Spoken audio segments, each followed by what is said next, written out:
The San Antonio Spurs, when I was younger and really first getting into the NBA and everything, when I was a young junior Soggy Sports, okay, back in the day, type shit, the Spurs were one of the best, if not the best team in the NBA for a lot of time, because they had Tony Parker, Manu Ginobili, Tim Duncan, prime Kawhi Leonard. They were winning finals, lots of finals, and they were just all around one of the best teams in the NBA. And unfortunately, basically since they've lost Kawhi Leonard, they really have never even came close to replicating that same success. Now, yes, that comes from not having a guy like Duncan Robinson, that comes from not having guys like Tim Duncan, Ginobili, all these other Hall of Famers, Kawhi Leonard, and among many others, okay?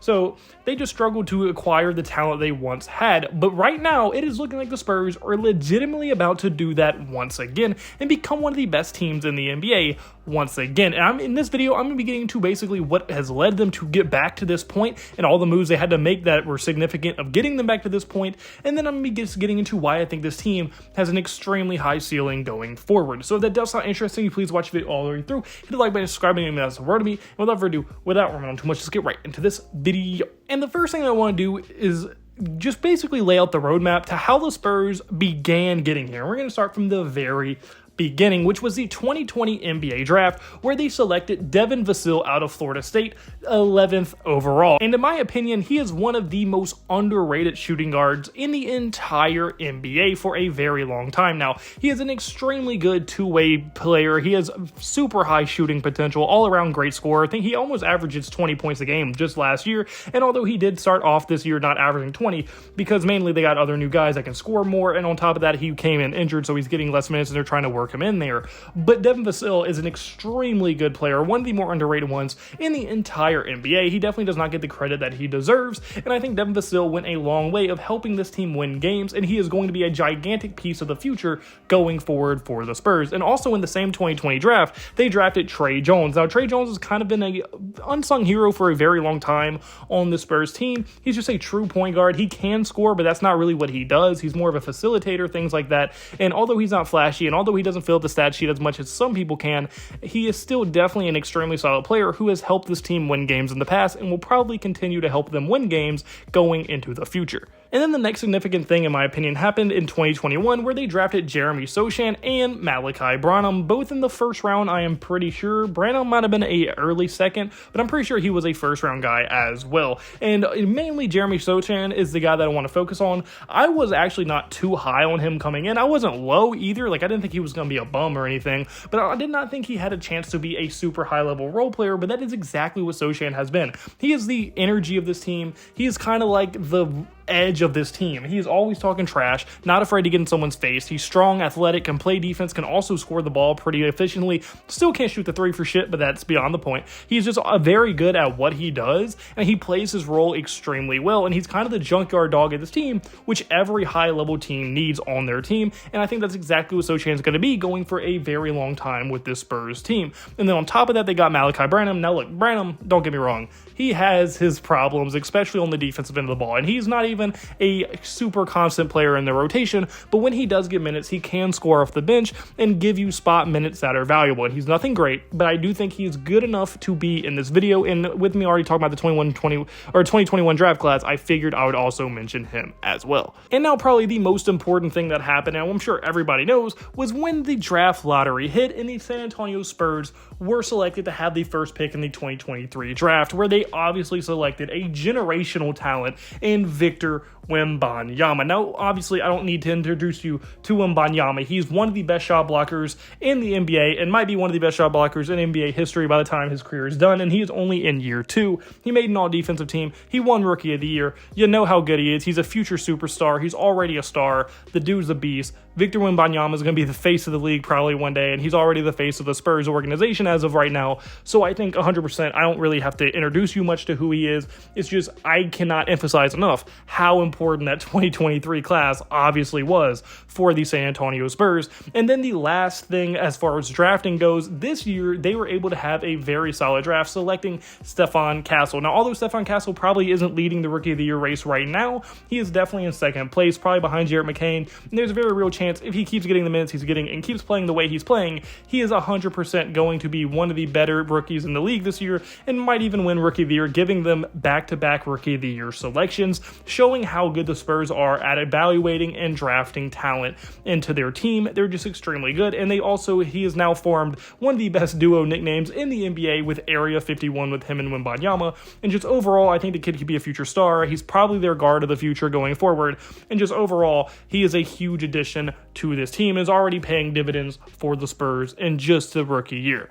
And then even some smaller things that they did just in this offseason, they obviously traded for Harrison Barnes, and on top of that got a 2031 first round pick swap for basically nothing from the Sacramento Kings. Now, yes, I get the Kings were trying to get rid of his contract and trying to get DeMar DeRozan on the team, but I mean, for getting Harrison Barnes, an extremely solid veteran, and a first round pick swap in 2031, no telling how good or bad that's going to be, for literally nothing, basically, is extremely, extremely important, and I think significant. Barnes being significant because he helps them win now, and that pick, because it's a first-round pick going into the future, that could be very good because we don't know what the value is. And then, obviously, the last thing was they signed Chris Paul this offseason as well, and I think Chris Paul just fits his team absolutely perfectly. Now, obviously, yes, he's old, but that actually kind of benefited them because although Chris Paul is old and can't score the way he used to, he is 100% still one of the best passers in the league, and he just fits his team perfectly with Victor Wembanyama and Jeremy Sochan. He's one of the best facilitators still in the league. He's super smart and is just a perfect veteran presence for this team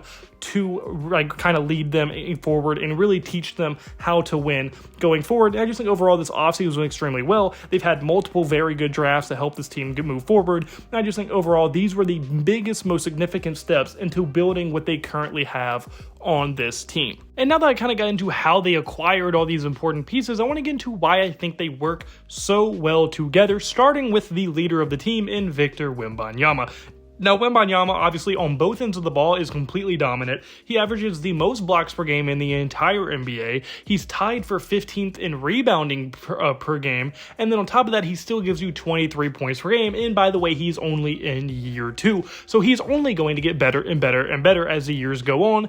And he just overall is the perfect leader on a team. You couldn't ask for a more perfect player. Super tall, can guard 1 through 5, blocks shots, scores the ball at will, rebounds the ball well. Like, he literally almost does nothing poorly at all on the court when he's playing basketball. And then Chris Paul, he's just the perfect running mate with Victor Wembanyama. Like, he already great passer, extremely high basketball IQ. He averages 8.2 assists per game currently, which is 7th in the entire NBA. And he's just one of the perfect veteran floor generals that the San Antonio Spurs team possibly could have had. He's basically a coach on the floor, which is extremely, extremely valuable, especially when your other coach is the GOAT in Greg Popovich. Now, yes, I know Greg Popovich has been away from the team for a while now due to illnesses, but that is just more of a reason why Chris Paul is so valuable to this team, because he is still able to keep the team focused, keep the team afloat, and tell them what they need to do, and he's just extremely important to this team and how they play basketball.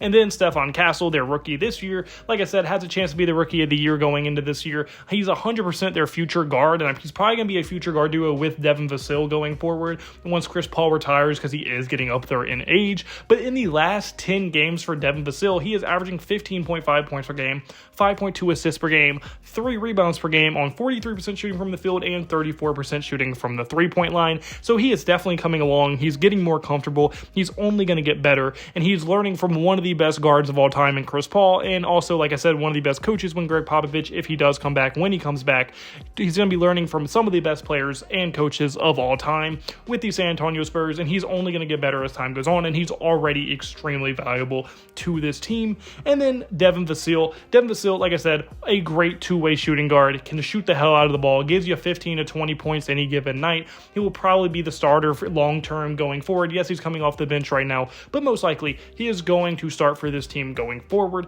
and it's just an extremely big part of what they're going to do in the future. And I think Devin Vassell and Stephon Castle are going to be a dangerous duo going forward into the league. And then the last guy that I'm going to individually highlight, there's some other unsung heroes I want to get into, but the kind of last guy I really want to highlight is going to be Jeremy Sochan. Yes, he's currently injured, but when he is there, he gives you around 15 points a game, great rebounder, great defender, just great hustle guy. Like I said, the edge of the team really enforces things, and when you combine all these big name guys into one, they really work well together. They complement each other's games extremely well, and they're just overall an extremely team-focused, win-focused team. A lot of teams have individual guys who want to score. They want to put up on their own stats, but that's not really the case with this team. Victor Wembanyama, from what I've seen, is a pretty unselfish player. We know Chris Paul is one of the most unselfish players of all time. Stephon Castle's coming from UConn, coached by Dan Hurley. We know he plays the correct way. Devin Vassell has just been a very solid player since he's been here. We know what he does. Jeremy Sochan, he doesn't like even to shoot the ball that much. He doesn't like to score. He's more of a defensive guy, get in your face. We know he's unselfish, and they all just really want to win, and like I said, that really complements everything there. And then even some unsung heroes of this roster. Harrison Barnes has been a great floor spacer for them, although yes, like he's not the prime Harrison Barnes where he can score on all three levels. He's more of a floor spacer at this point, but he kind of fits what they need, and he's exactly been that. He's just been, I think, like a high 30% three-point shooter, which is extremely valuable when your best player is a 7'5" center. And then on top of that, Julian Champagnie is having one of the most underrated years I've seen in a player. He's only 23 years old, and he is playing out of his mind for being Julian Champagnie. He legit could be like in most improved talks. I think he dropped 19 tonight to go 11-2. They just beat the Kings. And Julian Champagnie is just an extremely, extremely solid player. And like I said, probably should get a lot more credit than he has been getting. Trey Jones, he's been off to a little bit more of a rough start, but I think he's a great backup for a guy like Chris Paul. They play very similar. Obviously, he's not as good as Chris Paul at passing and facilitating, but he plays the same way, and he kind of can keep the same style of play from the starters to the bench due to how he plays. And then the last guy is going to be Keldon Johnson. Keldon Johnson is just a great bench scorer. He can score you. He can give you 20, 25 any given night. He's just that good offensively. He knows what it takes. He was the best player on this team for a while there, so he knows what it takes to be the best player on the team, and he kind of has taken that experience and putting it towards the bench and being the best player off their bench. And I just think all around, with all these things combined, this team is extremely unselfish. They play the right way. A lot of them are only going to get better because they're so young, and I just think overall this team is extremely, extremely solid, and maybe are just one or two long-term pieces away from becoming a contender in the future once guys like Wembanyama, Vassell, and Castle all develop together, and even Sochan gets better and better. But unfortunately, guys, that's going to be for this Vissel combo. Do you agree with me? Do you think that the Spurs are a super team in the future? How good do you think they can be? Do you think they're a playoff team this year? Any of your thoughts in the comment section below? Any point, hit the like button and subscribe button. I mean, the absolute word to me. And I hope you have a blessed day, because I had a blessed day, so you need that blessed day. All glory to God. See you next video. Goodbye. Boo. Blah.